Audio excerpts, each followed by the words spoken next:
بسم اللہ الرحمن الرحیم رب اشرح لی صدری ویسر لی امری واحلل عقدۃ من لسانی یفقہوا قولی۔ جیسے کہ آپ کے علم میں ہے، ہم نے قرآن کی تفسیر کا ایک سلسلہ شروع کیا ہے، سورہ حجرات ہے۔ ہم جو ہے وہ آج ہمارا 11واں سیشن ہے، اور میں بتاتا چلوں کہ آج کے پروگرام کے بانی راجہ افتخار صاحب ہیں، خدا ان کی توفیقات میں اضافہ فرمائے اور اس کا انہیں اجر عطا فرمائے۔ تمام مومنین کی خدمت میں یہ اطلاع دی جاتی ہے کہ تمام مومنین و مومنات اس پروگرام کی اسپانسرشپ حاصل کر سکتے ہیں اور اس میں حصہ ڈال سکتے ہیں، اور اپنے مرحومین کی ایصال ثواب کے لیے یہ قدم اٹھائیں گے تو خداوند تعالیٰ اس کا ثواب ان کے مرحومین کے نام اعمال میں درج فرمائے گا۔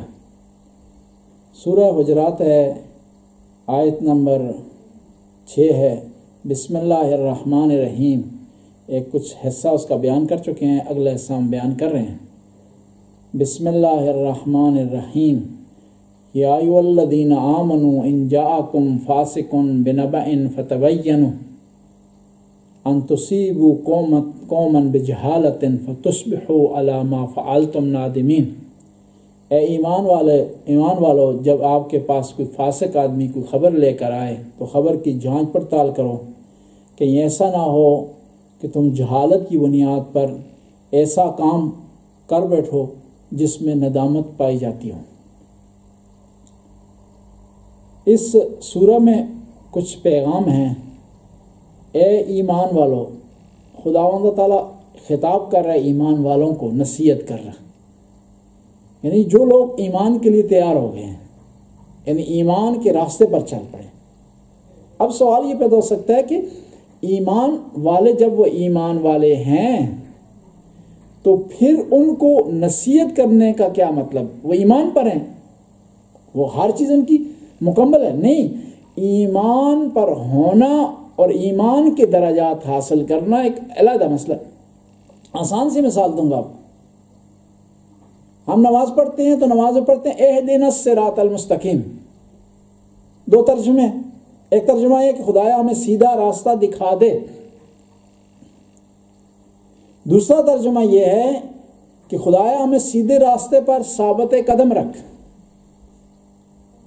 جو بھی ترجمہ یہاں پر کیا جائے، ایک سوال پیدا ہوتا ہے کہ کیا وہ افراد، کیا ایک فرد جو نماز میں کھڑا ہوا ہے، نماز میں خود کھڑا ہونا ایک راستہ ہے، سیدھا راستہ ہے، ایک ہدایت ہے، پھر کس بات کا وہ سیدھا راستے کا مطالبہ کر رہا ہے؟ کیا یہ تحصیل حاصل نہیں ہے؟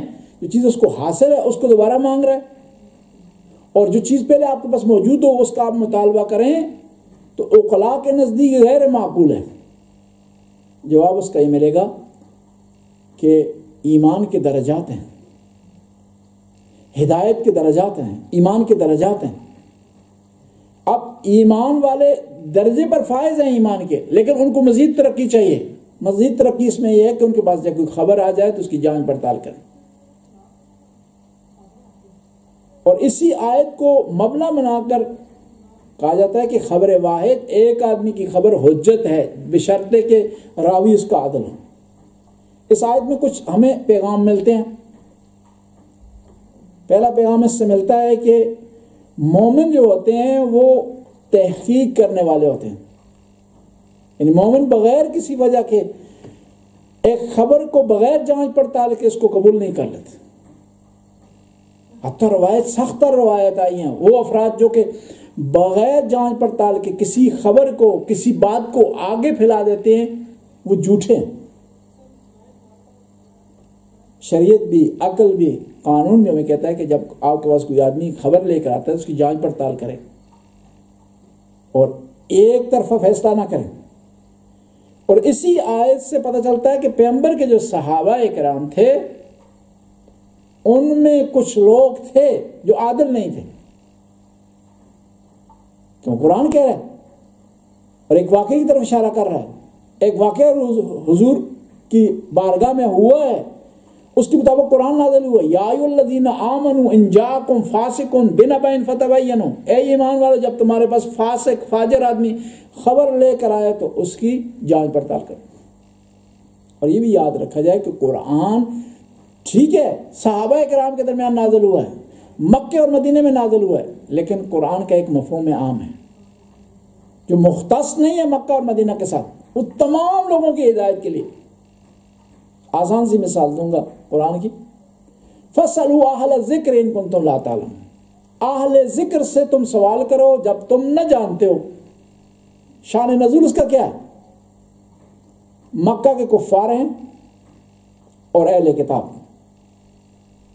کفار آئے، آ کر انہوں نے کہا کہ یا رسول اللہ، یا اے محمد، آپ کہتے ہیں کہ آپ سے متعلق تورات و انجیل میں نشانیاں موجود ہیں، ہم تو پڑھ سکتے نہیں، تورات کا علم نہیں رکھتے، انجیل کا علم نہیں رکھتے، کیسے ہمیں علم ہو کہ آپ سے متعلق تورات و انجیل میں لکھا ہوا، اور کیسے آگاہی حاصل کریں؟ تمہارا ارشاد ہوا فَاسْأَلُوا أَهْلَ الذِّكْرِ، اہل ذکر اہل کتاب سے سوال کرو جب تم نہ جانتے ہو۔ یعنی پوچھنے والے کون ہیں؟ کفار مکہ۔ کس سے پوچھیں؟ اہل کتاب سے۔ شان نزول کا یہی ہے۔ لیکن جب خصوصیات کو، شخصی خصوصیات کو ہم سائڈ پر رکھیں تو مفہوم اس کا عام یہ بنتا ہے کہ مکہ والے ان پڑھ ہیں، یہودی پڑھے لکھے ہیں، بس ہر ان پڑھ کو رجوع کرنا چاہیے ایک پڑھے لکھے کی طرف۔ یہ اس کا ایک معنی، یعنی ایک معنی شان نزول کا مکہ کے کفار اور اہل کتاب، دوسرا معنی اس کا مفہوم عام، ہر نہ جاننے والے کو جاننے والے کی طرف رجوع کرنا چاہیے، اور تیسرا اس کا مفہوم یہ نکلتا ہے کہ آل بیت علیہ السلام سے بڑھ کر کوئی جاننے والا نہیں، پیغمبر پاک سے بڑھ کر علم رکھنے والا کوئی نہیں، اور پیغمبر پاک کے بعد سب سے زیادہ جو ہستی علم رکھتی ہے وہ امیر المومنین ہے۔ بس اہل کتاب کا، یعنی فَاسْأَلُوا أَهْلَ الذِّكْرِ، اہل ذکر کا بہترین مصداق آل بیت علیہ السلام، محمد و آل محمد۔ ہم آگے چلتے ہیں، اسی آیت سے ایک اور معنی میں پتہ چلتا ہے کہ جو لوگ فاسق ہیں، فاجر ہیں، ان کو آیاں کرنا، ان کے بارے میں تذکرہ کرنا غیبت نہیں کہلاتا۔ بیان کرے تاکہ معاشرے کے لوگوں کو پتہ چلے کہ یہ آدمی فاسق ہے، فاجر ہے، علن اعلان گناہ کرتا ہے، تاکہ لوگ بچیں، اس کی شر انگیزیوں سے بچیں۔ اور ایک اور نقطہ اس آیت سے نکلتا ہے کہ نقصان تب ہوتا ہے جب فاسق اور فاجر آدمی کوئی جھوٹی خبر دیتا ہے اور ایک مومن اس کو بغیر کسی جانچ پڑتال کے قبول کر لیتا ہے۔ اگر مومن جانچ پڑتال کرے اس کی تو فتنہ رک سکتا ہے۔ اور اسی آیت سے پتہ چلتا ہے کہ فاسق اور فاجر ان کا کام کیا ہے، خود فسق و فجور میں ڈوب گئے، معاشرے کو بھی خراب کرنا چاہتے ہیں، خود کھل کر گناہ کر رہے ہیں، علن اعلان گناہ کر رہے ہیں، اور چاہتے ہیں کہ معاشرہ بھی پرامن نہ رہے، اور چاہتے ہیں فتنہ پھیلائیں۔ مومنوں کو ہوشیار رہنا چاہیے کہ ان کے فتنے سے بچ کر رہیں۔ اور اسی آیت سے ایک اور چیز کا پتہ چلتا ہے کہ مومن وہ ہے جو کہ ہوشیار ہوتا ہے، اور وہ ہر معاملے میں خوش فہم نہیں ہوتا۔ ہاں حسن ظن ضروری ہے، حسن ظن کرے، لیکن فاسق اور فاجر کے مقابلے میں حسن ظن صحیح نہیں ہے کہ جلدی ہر انسان ہر چیز کو قبول کر لے۔ اور اسی آیت میں ہے کہ یہ جو تحقیق ہے، جان پڑتال ہے، چھان بین ہے، فَتُصْبِحُوا، کہا ان جاءکم فاسق بنبأ فتبینوا، فا آیا ہے، فا عربی میں فور کے لیے ہوتا ہے، ثم تراخی کے لیے ہوتا ہے، فا فور کے لیے، یعنی فوراً تحقیق کی جائے۔ اور خاص طور دنیاوی معاملات ہیں، تحقیق نہ کرنے کی وجہ سے بعض کا زندگیاں اجڑ جاتی ہیں۔ آپ کے پاس کوئی رشتہ لے کر آیا ہے آپ کی بیٹی کے لیے، آپ بغیر تحقیق کے، بغیر چھان بین کے، بغیر کے جانے کی وہ کون ہے، اور جو باتیں جو کر رہا ہے وہ سچ ہیں جھوٹ ہیں، کام کیا کرتا ہے، اس کا رویہ کیا ہے، اس کا اخلاق کیا ہے، یہ اس کے معاملات کس طرح ہیں. بغیر تحقیق کے اگر آپ وہاں پر ہاں کر دیں تو اپنی بیٹی کی ساری زندگی آپ خراب کر رہے ہیں. بس فتبینوا جانچ پڑتال کرو. اور یہاں پر یہ ہے کہ اسلام ہمیں درس دے رہا ہے کہ کوئی معاملہ کرنے سے پہلے، کوئی ری ایکشن دکھانے سے پہلے، کوئی خبر آپ کے پاس آتی ہے تو آپ جانچ پڑتال کریں. آپ بھی محفوظ رہیں گے، معاشرہ بھی محفوظ رہے گا، پوری دنیا محفوظ رہے گی فتنے سے. اور آج کل یہ جو آیت ہے بہترین اس کا مصداق میڈیا ہے کہ میڈیا نے جو خبر اچھالنی ہوتی ہے اس کا ٹائٹل اور دیا جاتا ہے، جس خبر کو چھپانا ہوتا ہے اس کا ٹائٹل اور بنایا جاتا ہے. دنیا میں کروڑوں روپے، ملین کے حساب سے پیسے خرچ کیے جاتے ہیں صرف ایک قوم کے افکار کو تبدیل کیا جائے، قوموں کو آپس میں لڑایا جائے، قوموں کو حکومت کے خلاف، حکومت کو قوموں کے خلاف، اور تاکہ اپنے مقاصد حاصل کیا جائے. اور یہ کام پیغمبر کے زمانے اور اس کے بعد میں بھی ہوتا رہا کہ میڈیا کے ذریعے لوگوں نے کتنا پروپیگنڈا کیا. امیر شام نے مدینہ کے کچھ لوگوں کو ان کے بچوں کے لیے بکری کے بچے بھیجے اور کہا گیا کہ یہ جو بچوں کو تحفے کے طور پر دیے جا رہے ہیں حکومت کی طرف سے، اور ان کا جو خرچہ ہے وہ بھی گورنمنٹ کی طرف سے دیا جائے گا. اور اس کے بعد وہ بکری کے بچے تھے یا بھیڑ کے بچے تھے، وہ بڑے ہوئے اور وہ مدینہ کے جو بچے تھے ان کو انس ہو گیا ان سے، اور اچانک رات کو وہ بکری کے بچے جو بڑے ہو چکے تھے، بچے اس سے انس پیدا کر چکے تھے، وہ غائب ہو گئے.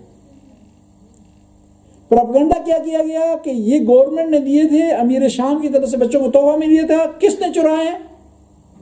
پروپیگنڈا یہ کیا گیا کہ ابو تراب اور اس کے ماننے والوں نے ایسا کام کیا. یعنی پروپیگنڈے کی مشینری چلتی رہی ہے 70 سے زیادہ سال تک. مومن جو ہے وہ ہوشیار ہے. المومن قیس لا یلدغ من ثقب واحد مرتين، وہ ایک سوراخ سے 2 دفعہ نہیں ڈسا جاتا. وہ ہمیشہ سوچتا ہے، سمجھتا ہے، کوئی خبر اس کے پاس آتی ہے اس کی جانچ پڑتال کرتا ہے، اور بغیر جانچ پڑتال کے کوئی عمل نہیں کرتا، کوئی ری ایکشن اپنے آپ سے نہیں دکھاتا. اگر ایسا کر رہا ہے تو مومن ہے، اگر ایسا نہیں کر رہا تو ایمان کی ایک نشانیوں میں سے ایک نشانی اس میں نہیں پائی جاتی، نشانیوں میں سے ایک نشانی نہیں پائی جاتی. اللہم صلی علی محمد و آل محمد. خدا اس قلیل سی عبادت قبول و منظور فرما، ہمارے گناہوں سے درگزر فرما. یا اللہ آج کی بانی اس پروگرام کے بانی راج افتخار صاحب ان کی توفیقات میں اضافہ فرما، رزق میں وسعت عطا فرما، اولاد کو نیک اور صالح بنا، مرحومین کی مغفرت فرما، ان کی درجات کو بلند فرما. آخر میں اپنے مرحومین اور خاص طور پر راج افتخار صاحب کے مرحومین کے لیے سورہ فاتحہ کی تلاوت فرما. بسم اللہ الرحمن الرحیم، الحمدللہ رب العالمین، الرحمن الرحیم، مالک یوم الدین، ایاک نعبد و ایاک نستعین، اهدنا الصراط المستقیم، صراط الذین انعمت علیہم غیر المغضوب علیہم ولا الضالین. بسم اللہ الرحمن الرحیم، قل هو اللہ احد اللہ الصمد، لم یلد ولم یولد ولم یکن له کفوا احد. اللهم صل علی محمد.